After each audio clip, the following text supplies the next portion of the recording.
A dar inicio al magazine regional está con nosotros la doctora Miriam Lucía Ruano Bolaños, psicóloga especialista en psicología, y venimos a tratar el tema que es de costumbre todos los lunes. Hoy el manejo de la ansiedad, ese es el tema del mes. Bienvenida. Bueno, muy buenas tardes, muchas gracias por estar presentes siempre en este espacio, gracias por conectarse, por seguirnos a través de redes sociales y también a través de Canal Azufral, donde día a día desde este espacio podemos generar momentos para aprender a cuidar nuestra salud mental. El tema del mes, la ansiedad, cómo manejarla, qué tipos de ansiedad y cómo ayudar a un familiar cuando tiene este tipo de trastorno. Hoy vamos con los tipos de ansiedad. Perfecto, doctora. ¿Cuántos tipos existen de ansiedad? ¿Cuáles son?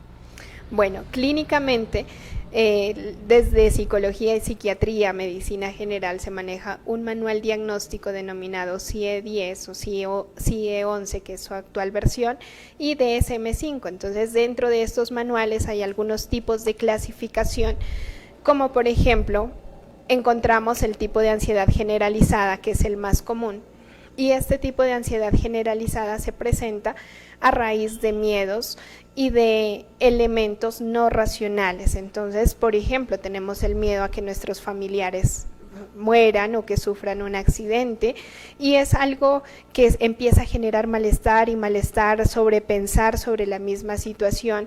Son miedos irracionales porque si bien es cierto que la muerte es parte de la vida, pues todo lleva su proceso y no podemos andar angustiados pensando en qué situaciones pueden acontecer que nos hagan perder a un ser querido.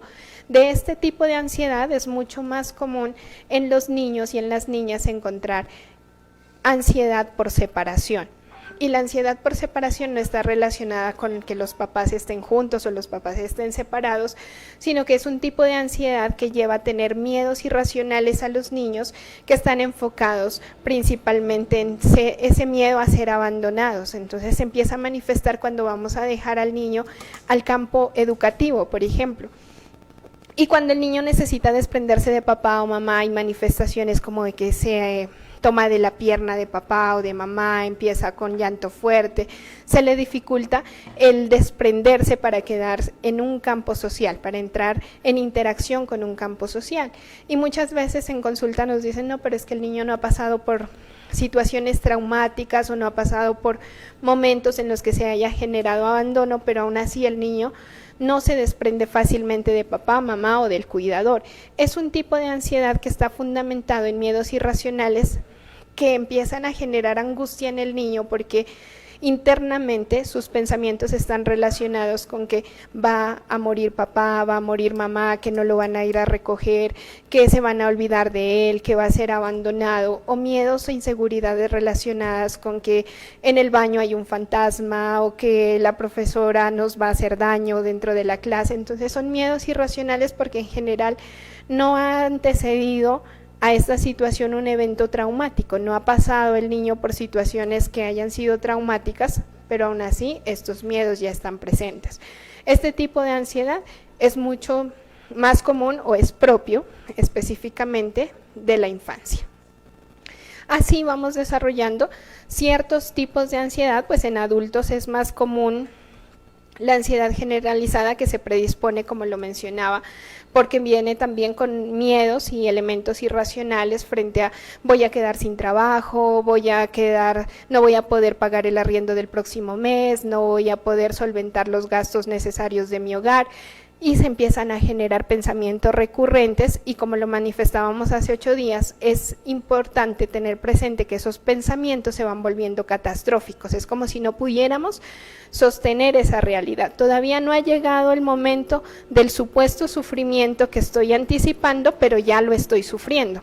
Mi contrato laboral se termina en diciembre, pero yo desde ya estoy sufriendo por esa terminación de contrato. Pienso que no voy a conseguir más trabajo, pienso que va a ser lo más difícil que me va a pasar en la vida, que no voy a tener oportunidades, y antes que buscar soluciones me enfoco solamente en pensar como pérdida, pero no como solución.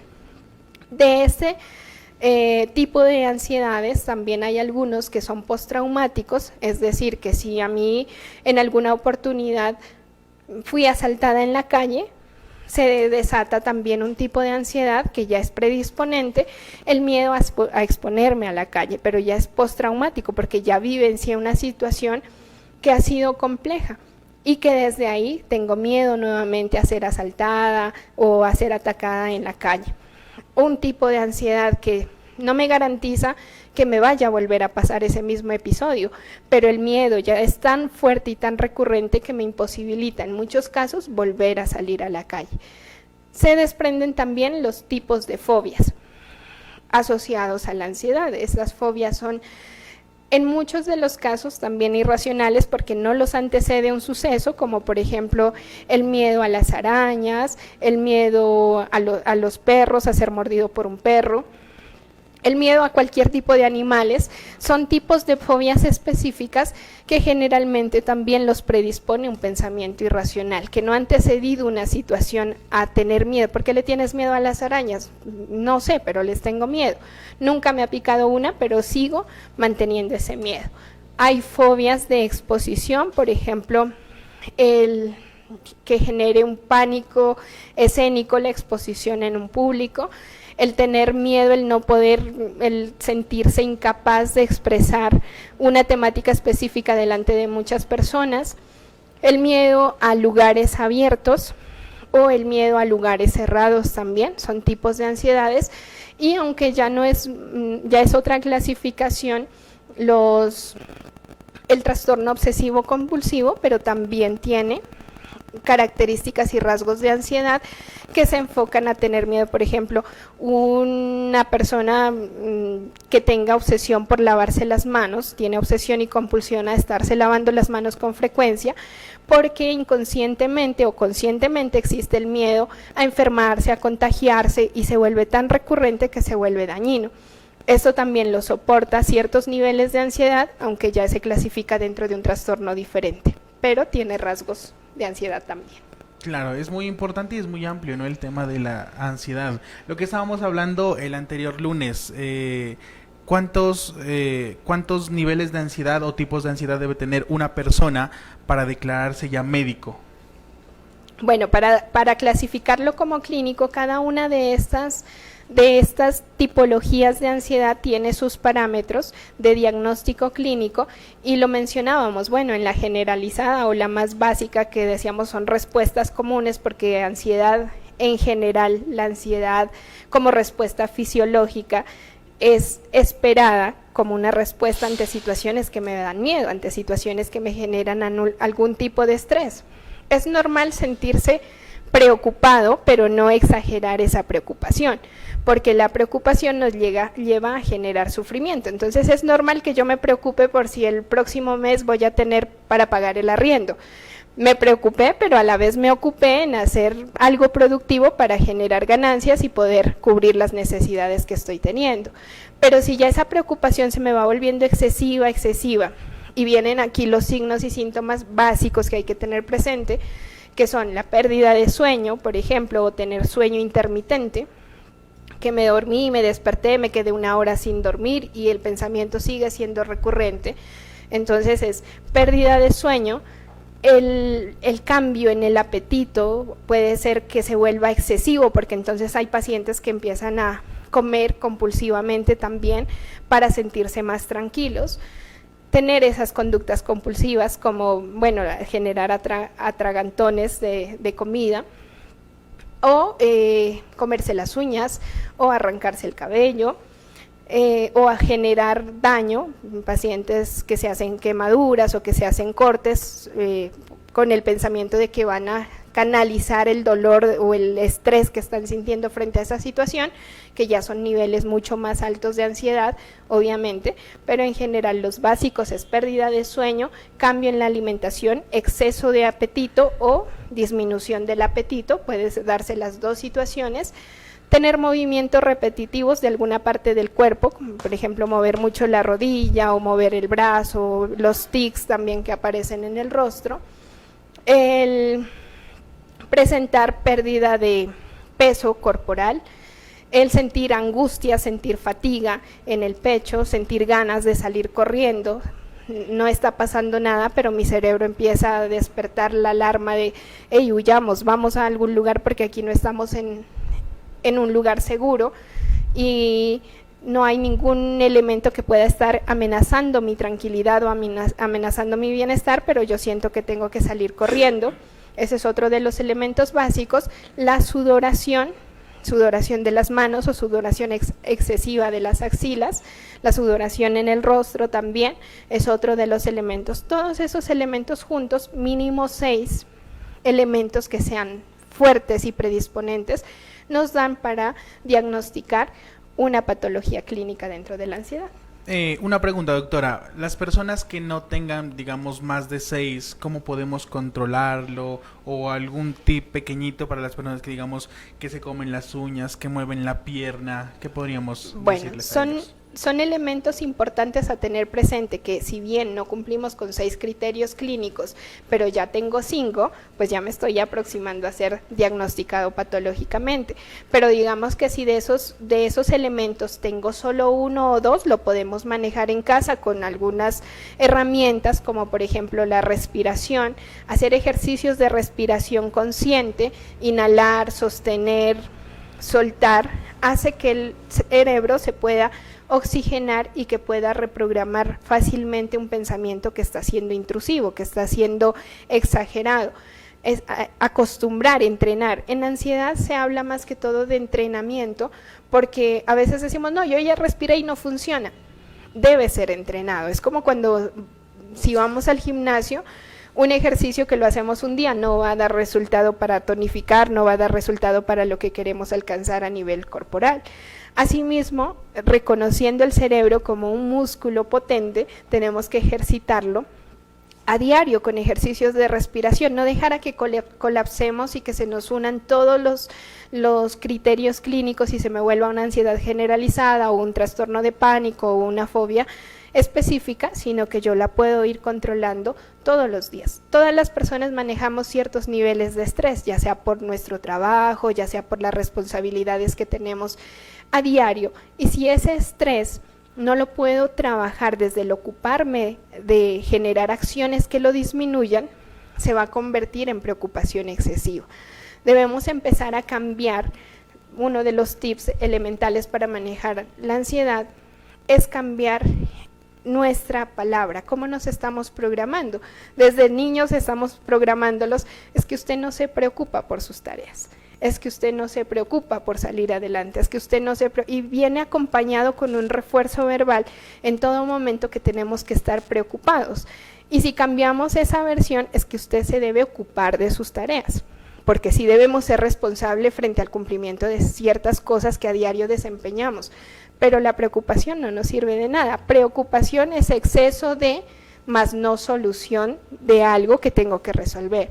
Entonces, desde la niñez empezamos a manejar la parte verbal con ocúpese de su tarea, es importante ocuparse de su tiempo libre, es importante ocuparse de sus responsabilidades, más no de preocuparse. Y nosotros como adultos pues empezamos a eliminar de nuestro vocabulario y de nuestra cotidianidad, tengo que preocuparme por. No, ya no tengo que preocuparme por, tengo que ocuparme de. Voy a hacer esto para solucionar situaciones que me están generando conflicto. Voy a tomar acción frente a estas responsabilidades que debo cumplir. Más no preocuparme, porque la preocupación solo me genera ansiedad, estrés y por ahí problemas clínicos. Doctora, muchísimas gracias por toda esa información que es vital para nosotros, para crecer personalmente. ¿Tarea para esta semana? Bueno, tarea para esta semana para empezar a reducir niveles de estrés. Implementen respiración consciente, es uno de los elementos importantes para entrenar nuestro cerebro. Levántese, cuando usted abre sus ojos, nuestro cerebro, la capacidad de razonamiento todavía no está activa totalmente, está mucho más activa la parte de soñar, de planear, de creer que es posible.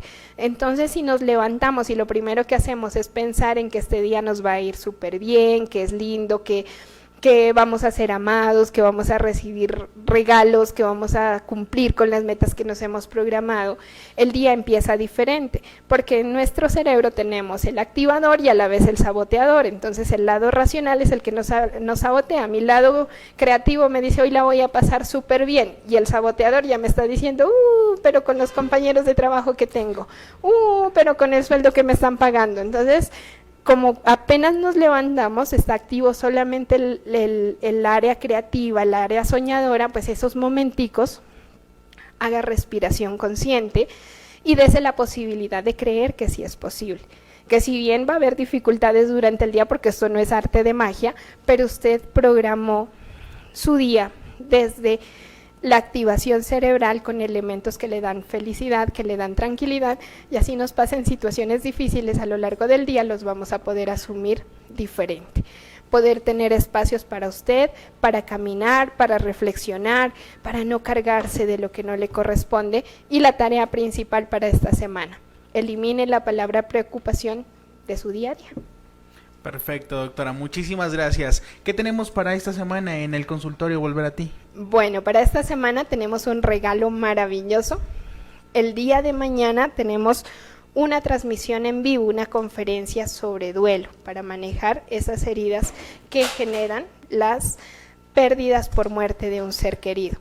Vamos a trabajar en el espacio de las 11 de la mañana, una transmisión por nuestra página principal de Volver a Ti, la conferencia de manejo de duelo, la aceptación de la muerte como parte de la vida, y a la vez un ejercicio práctico para soltar esa situación de dolor y a la vez asimilar la pérdida como parte de ese proceso de amor con uno mismo. Perfecto, desde las 11 de la mañana en su página de Facebook. Así es. Así que pueden buscarla en Facebook, en la página de Volver a Ti, consultorio de la doctora Lucía, para que ustedes sigan todos sus temas, todos estos importantes actividades que ustedes están realizando. Bueno, muchísimas gracias. Ya nos vemos el próximo lunes.